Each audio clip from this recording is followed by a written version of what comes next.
समण विनीत कुमार सर। जी सर, संगम नमामि। संगम नमामि सर, संगम नमामि सर। अ, मैं समण विनीत कुमार, वडोदरा गुजरात से। संघ के आदेश के अनुसार जो है मुझे जो है आज गोल्डन रूल नंबर 2 पर बोलने का मौका मिला है, तो इसलिए मैं संघ का बहुत बहुत आभार व्यक्त करता हूं। और सभी संघ जो इस समय उपस्थित सभी पोर्टल के सभी समर संघियों और भाइयों बहनों को संगम नमामि, संगम नमामि, संगम नमामि। संगम नमामि सर, संगम नमामि। आवाज कैसा आ रहा है सर? बढ़िया अभी? क्लियर आ रही सर, क्लियर। आप बात रखें sir. Okay, thank you confirmation के लिए। बहुत बहुत साधुवाद धर्मेश जी, धर्मेंद्र जी, धर्मेश नहीं। मैं अपनी बात को रखता हूं। पहले तो शुरू करते हैं समर संघ। समर संघ जो है क्या, समता में विश्वास करने वाला संघ है, जो इसको हम समर संघ कहते हैं, जो समता में विश्वास करता है। इसको समर संघ जो है, समर संघ को चलिए, जब कोई संस्था या ऑफिस या वर्क होता है तो उसको चलाने के लिए क्या है कि कोई नियम और बनाए जाते हैं। तो उन नियमों को, जो नियम होते हैं उनमें से, तो उसी तरह से समर संघ को भी चलाने के लिए कुछ, उस पे चलने के लिए कुछ नियम बनाए गए हैं, जिनको हम 10 गोल्डन रूल के नाम से जानते हैं। तो इसमें से पहला जो गोल्डन रूल नंबर आता है वो है केवल समर्थ। केवल समर्थ का मतलब तो कल के क्लास में बताया गया, कल के उसमें बताया भी गया है। थोड़ा सा केवल समर्थ। फिर दूसरा है चंदा कभी नहीं, जिसमें आज हमको चर्चा करनी है। इसी तरह से तीसरा है जाति अभ्यास कभी नहीं। चौथा है केवल संघवाद। पांचवा है पद प्रतिष्ठा मंच माला कभी नहीं। छठवां नियम इसी में आता है पंजीकरण कभी नहीं। सातवां नियम है संघ आदेश सबसे ऊपर, यानी कि जो संघ आदेश करता है, जैसे आज हमको संघ ने आदेश किया है कि आपको समर संघ के बारे में या चंदा कभी नहीं के बारे में कुछ बताना है, तो इसलिए मैं उपस्थित हूँ। संघ राजनीति में कभी नहीं जाएगा। संघ घातक की संघ में वापसी कभी नहीं। इसमें सबसे 10वां नियम है उपरोक्त 9 विनय संघ का आधार है। ये न कभी बदले जाएंगे, न कभी खत्म किए जाएंगे, न कभी अमान्य किए जाएंगे। ये संघ, अब संघ का ये नियम बने कैसे? हमारे जो संघ के बहुत पुराने साथी, जो बुद्धिजीवी साथी ने मिल करके इस नियम को बनाया। और ये नियम कोई नए नियम नहीं है, ये हमारे बहुत पुराने नियम है। जब हम पुराने समय, पुरातन काल के नियम है, जब हमारा देश समणों का देश कहलाता था, बहुत बड़ा देश था, महाभारत के नाम से जाना जाता था, उस समय से हमारा देश के ये सभी नियम बने हुए हैं।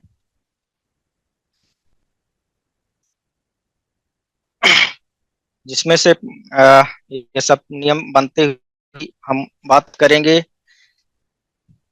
समर संघ चंदा क्यों नहीं लेता है। तो चंदा क्यों नहीं लेता है? कोई कहता है कि चंदा समर संघ, ये गलत है कि, मगर चलता कैसे है? चंदा नहीं लेता, लेकिन पैसे की चलाने के लिए समर संघ को रिक्वायरमेंट लगती है। तो इसमें क्या होता है कि संघ को चलाने के लिए कुछ व्यक्ति होते हैं, जैसे हमारे जो पुराने स्पोक हैं, जो इसमें संघ में शामिल स्पोक रहते हैं, वो क्या करते हैं, अपना किसी दूसरे बाहरी व्यक्ति से कोई भी पैसा नहीं लिया जाता है। वो स्वयं अपने से, अपने मन से जो चलाने के लिए अपना खर्चा लगाते रहते हैं। जैसे पोर्टल को चलाने के लिए जो खर्चा आता है, जो हम लोकल समिति लगाते हैं, थोड़ा बड़ा जो खर्चा आता है, तो जो यहाँ के लोकल रहते हैं वो लगाते रहते हैं, जो एक्टिव मेंबर होते हैं। ये नहीं कि सभी समर संघी, सभी पब्लिक सेक्टर से कोई भी पैसा दान के रूप में या किसी भी रूप में नहीं लिया जाता है। समर संघ इसी अवधारणा से चलता है। जैसे 10 गोल्डन नियम इसके मुख्य प्रिंसिपल आधार है। जैसे हमारा संविधान है, उसके प्रिंसिपल हैं, उसी तरह से हमारे समर संघ को चलाने के लिए 10 गोल्डन नियम है। यह नियम समर संघ के जो स्पोक हैं, पब्लिक और स्पोक जो रहते हैं वो सभी जो जानते हैं उसके बारे में उनको बोलने का और बात करने का मौका मिलता रहता है, और वो बताते भी रहते हैं समय समय पर। समर संघ पब्लिक से चंदा कभी नहीं लेता। पहला तो ये बात है कि समर संघ जो है पब्लिक से पब्लिकली चंदा किसी से नहीं लेता है। ये सम पहले भी चंदा जो गौतम बुद्ध और महात्मा जो कहा जाता है कि बुद्ध के समय में भी भिक्षु संघ और भिक्षुणी संघ हुआ करते थे, तो उनके समय में कुछ दान मिलता रहता था, तो उसको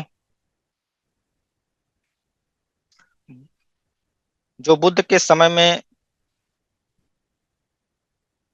होता था में भी काम चलता था। यानी कि जब बुद्ध का समय भी था तो पैसे का लेन देन नहीं होता था, लेकिन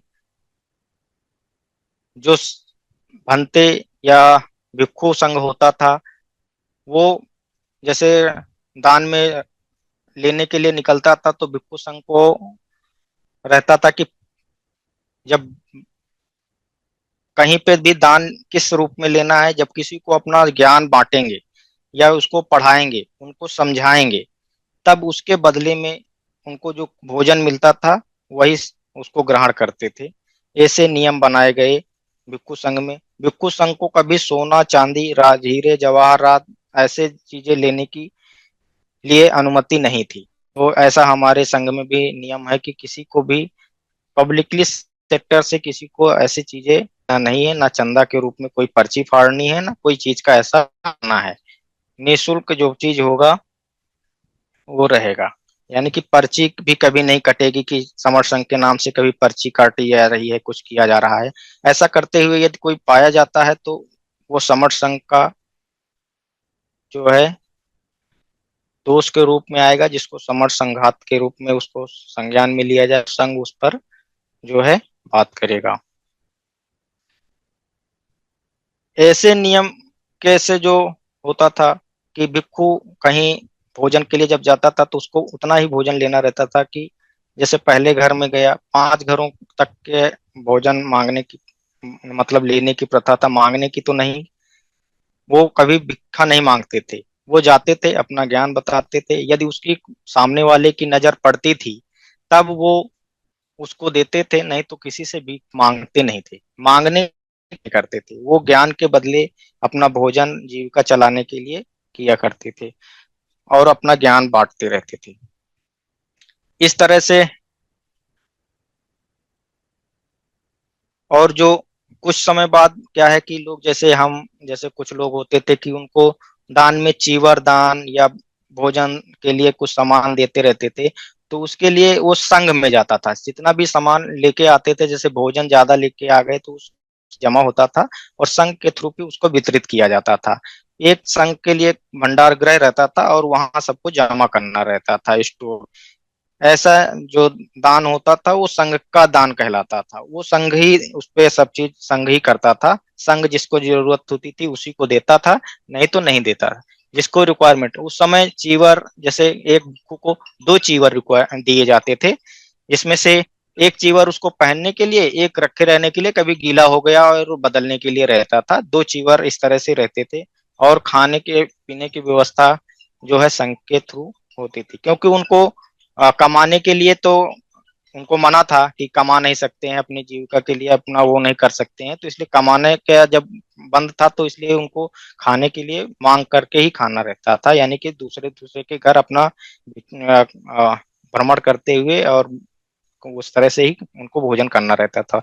तो इस तरह से उनको दान में मिलता रहता था। वो दान कुछ समय बाद जो है ये पहले तो लोग अपनी स्वेच्छा से उसको दान करते थे। ये नहीं कि ऐसे दान कर देते थे, अपनी स्वेच्छा से अपने मन से जो उनके मन में भाव उत्पन्न होते थे उसके थ्रू उनको दान करते थे। अब जैसा कि हमारे यहाँ संगीति लगती है, तमाम तरह की संगतियां लगती रहती हैं, तो लोग क्या करते हैं कि उसमें जैसे एक संगीति लगाने के लिए पहले हम लोगों को पैसे की रिक्वायरमेंट होती है। तो हम पहले तो ये सोचते हैं कि हमको जो फ्री में जो मिल जाए या निःशुल्क जो चीज मिले, हम पहले उसकी व्यवस्था करते हैं।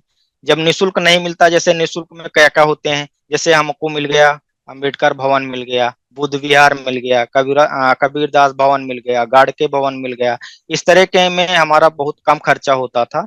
तो उसमें बहुत मिनिमम खर्चे में हो जाता है।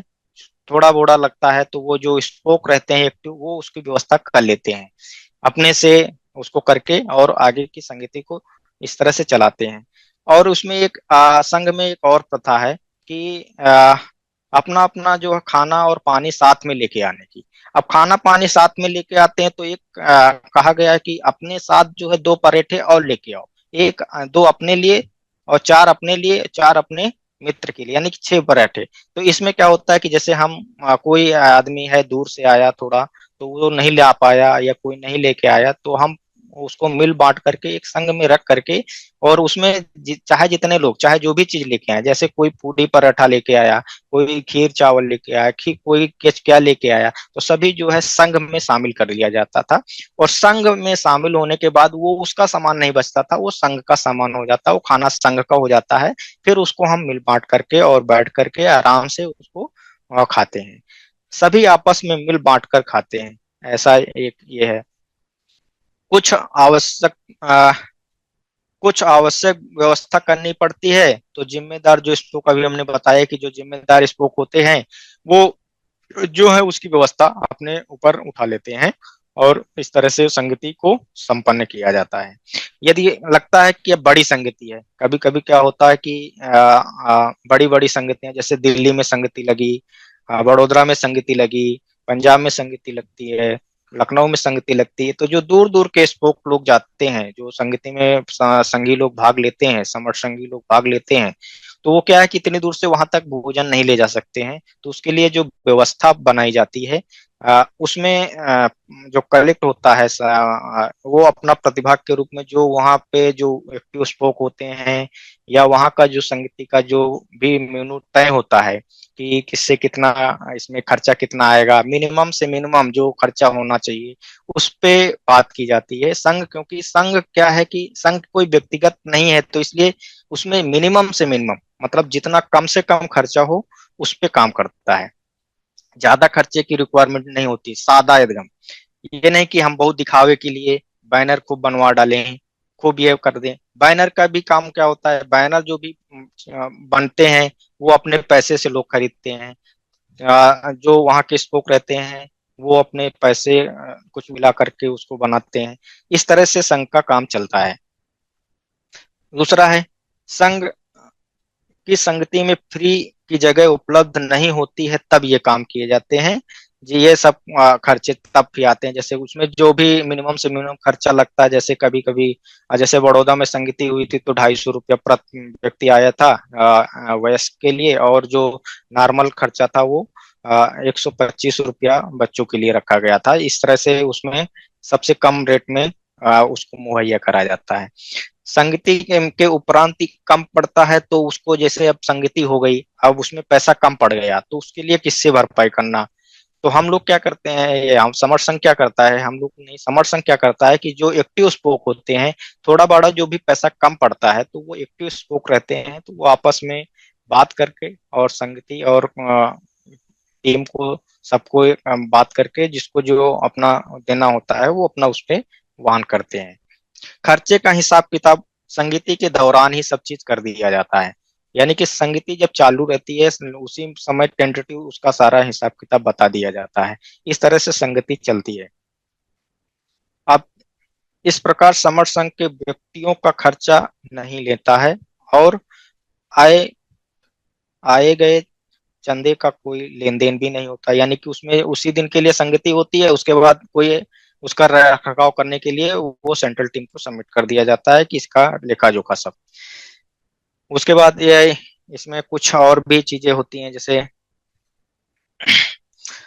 संघ की अन्य गतिविधियों को चलाने के लिए समर संघ खुद से खर्चे में आते जाते रहने खाने की खर्च खुद ही खर्च उठाता। अब जैसे वहां पे संघ में गया आदमी, तो उसको रहने के लिए, यदि समर संघी के पास, किसी के पास रहने के लिए, जैसे बुद्ध विहार मिला फ्री का रहता है तो वहां रुकते हैं ठहरने के लिए। यदि किसी के पास अपना वहन करने की क्षमता ज्यादा है तो वो अपना होटल भी लेता है, तो वो अपना खर्चा स्वयं ही वहन करता है, कोई उसका खर्चा नहीं बांट देता है, वो स्वयं का ही होता है। प्रचार सामग्री, बिल्ला, ग्रंथ, कैलेंडर, स्टिकर, टी शर्ट, टोपी, बैग, फोटो, हैंडबिल, इस तरह के जितने भी नोटबुक आदि, जो पत्रकारिता, डायरी आदि के जो पैसे से बनते हैं, वो सामूहिक रूप से आपस में इकट्ठा करके बनवा लेते हैं और संघी आपस में उसको बांटते हैं और उसकी कीमत तय होती है, तो उतने पैसे का ही उसमें देना चाहिए।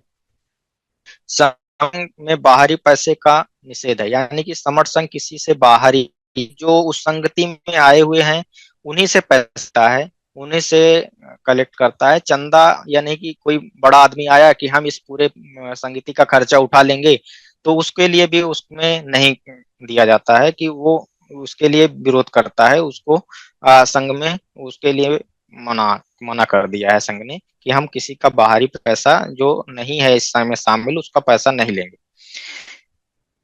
संघ चंदा नहीं इकट्ठा करता है। चंदा इकट्ठा करने के लिए अब क्या होता है कि चंदा, जैसे संघ चंदा इकट्ठा करने के लिए अब एक कोषाध्यक्ष लगता है, फिर एक उसके लिए रख रखाव करने के लिए एक बैंक डिटेल चाहिए। अब ये इतना बड़ा संघ है तो बैंक डिटेल कहाँ से आएगी, इसके लिए सब जो है तो चंदा। और फिर इसके बाद जब चंदा इकट्ठा हो जाता है तो इसमें बड़ी बहुत बड़ी परेशानियां जो अभी हम लोग देखते आ रहे हैं कि 29 लाख संगठन बन गए इसी चंदे और इसी पद प्रतिष्ठा मंचमाला और इसके चक्कर में हमारे 29 लाख संगठन बन गए, और जिनमें से कुछ धार्मिक हैं, कुछ जो है सामाजिक हैं, कुछ जो है युवाओं के हैं, कुछ इसी तरह के सारे बने हुए हैं, तो इनके में सब चलता रहता है। संघ केवल एक ही काम करता है, संघ कहता है कि जुड़ो और जोड़ो, दूसरा और कोई काम नहीं है संघ में, जुड़ो और जोड़ो का। संघ जो है फालतू खर्चे को निषेध करता है, और मंच, माला, दावत, फूल, सजावट, ये फालतू के दिखावे और भंडार का काम नहीं करता है। जो बेसिक जरूरतें हैं वही संघ करता है, जिसमें कम से कम खर्चे में, जो हमने बैकडेट में। अब इसमें से कुछ आता है, अब चंदा के भी कई तरह के, जैसे हमारे जो अदर जो लोग होते हैं वो चंदा किस तरह से लेते हैं उसके भी हम थोड़ा बता देते हैं। जैसे कुछ होता है डायरेक्ट चंदा। डायरेक्ट चंदा में क्या होता है, जैसे 8-10 लोग ने अपना एक बनाया और तो कहा कि अभी जैसे 14 अप्रैल आ गया, अम्बेडकर बुद्ध की जयंती आ गई, फूले की जयंती आ गई, और हमारे महापुरुषों की जयंती आती रहती हैं, तो उसके जो हर क्षेत्र वाई क्षेत्र अलग अलग लोग अपने अपने महापुरुषों के, मतलब समण महापुरुषों की जयंतियां मनाते रहते हैं, तो उसमें जाते हैं, अपनी पर्ची बनवाते हैं और उसको जाते हैं, तो चंदा लेने के लिए पहुंच गए, तो आदमी जो सामने वाला व्यक्ति रहता है वो एक स्टैंडर्ड फॉर्मूला अपनाता है कि पिछली बार चंदा मैंने दिया था, 500 रुपया दिया था, तो इस बार थोड़ा 100 रुपया बढ़ा के दे देते हैं, तो 500 का जगह में 600 रुपया दे देता है। फिर इस तरह से वो चंदा इकट्ठा करते रहते हैं। अब चंदा, फिर दूसरा टाइप का चंदा होता है, जैसे सामान के रूप में चंदा होता है।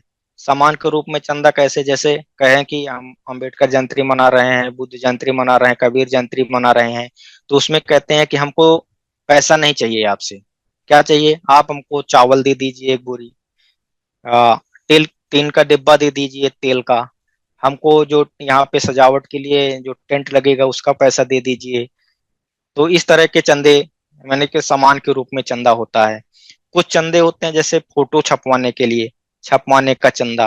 फोटो छपवाने का चंदा कैसे, जैसे कि अभी आए आपके पास कोई तो कहेगा कि आप बहुत अच्छे समाज के लिए काम कर रहे हो, आपका मैं फोटो छपवाना चाह रहा हूँ। तो फोटो छपवाने के लिए क्या होता है कि पहले तो कहेगा कि हाँ आपका मैं फोटो छपवा देता हूँ, फिर उसके बदले में आपसे चंदा मांगेगा कि इसमें इतना खर्चा आएगा, इतना आप दे दीजिए। तो उस तरह से ये फोटो छपवाने वाला, मैगजीन छपवाने का, किताबें छपवाने का, इस तरह के बहुत सारे से चंदे होते हैं जिनका बात को आपको पता भी नहीं लगता कि ये इसका कहाँ गया है। जैसे प्रचार के अगला आते, प्रचार के बदले में चंदा। आपका प्रचार प्रसार बैनर और ये सब चैनल चलते रहते हैं, और यदि कहीं आपकी संगति, यदि आप कहीं कुछ देखने जाते हैं तो उसमें नीचे हेडलाइंस चला करती हैं, तो उस तरह की हेडलाइंस में प्रचार कराने के लिए भी चंदा का काम होता है।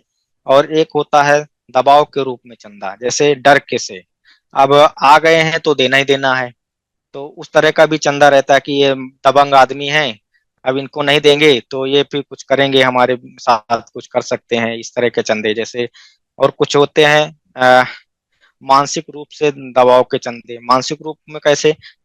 भिखारी लोग हैं, वो क्या करते हैं, आपको मानसिक रूप से प्रताड़ित करते हैं, कि ये डराते हैं, आपको डर पैदा करते हैं कि आप चंदा नहीं दोगे तो हमको, चंदा नहीं दोगे या दान नहीं दोगे या कुछ नहीं करोगे, तो फिर उसके जो है आपके मन में जो है डर पैदा करते हैं कि आपका ये नुकसान हो जाएगा, आपका ये चला जाएगा, आपका वो चला जाएगा। जैसे बाबा लोग करते रहते हैं, हाथ दिखाओ, तो हाथ में ऐसा देखेंगे, बताएंगे आपको कि आपका तो ये ग्रह खराब है, वो नक्षत्र खराब है, ये खराब है, वो खराब है, इसके चक्कर में आपको, आपसे पैसे ऐंठते रहते हैं। वो मानसिक रूप से जो चंदा है।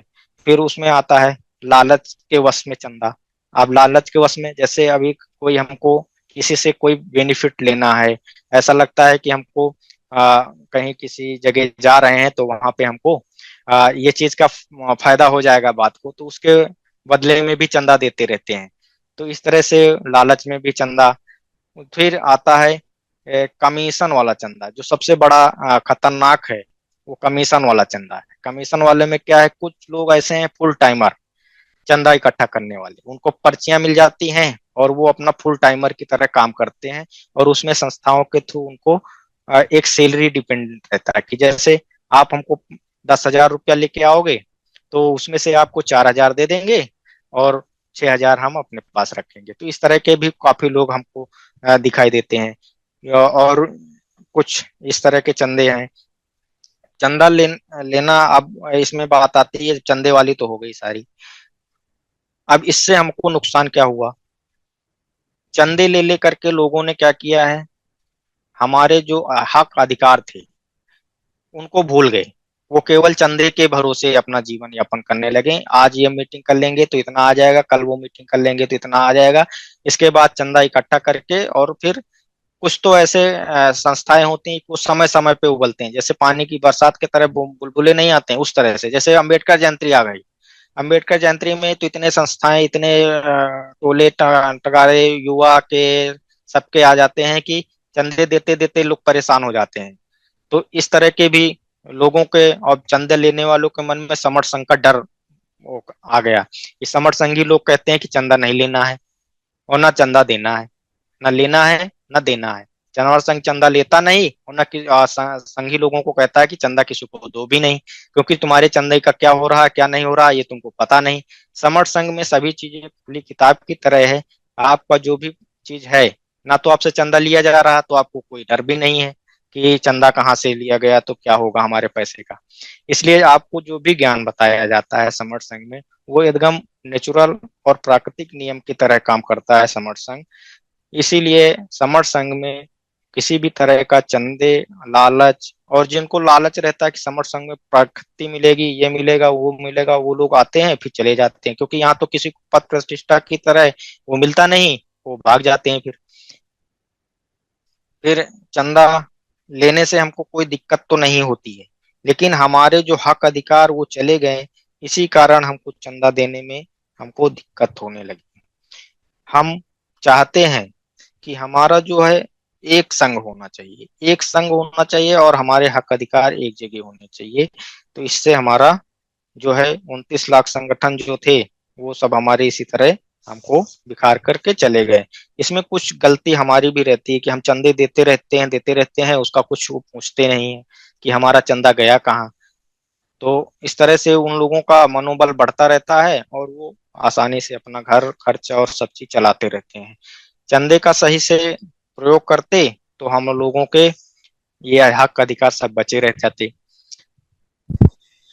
अभी सर, समय का विशेष ख्याल रखा जाए। ठीक है सर, बस हो गया। बस आप मैं थोड़ा सा ही बताएंगे, वैसे तो हो गया है सभी जो मैंने नोट किया था अभी तक।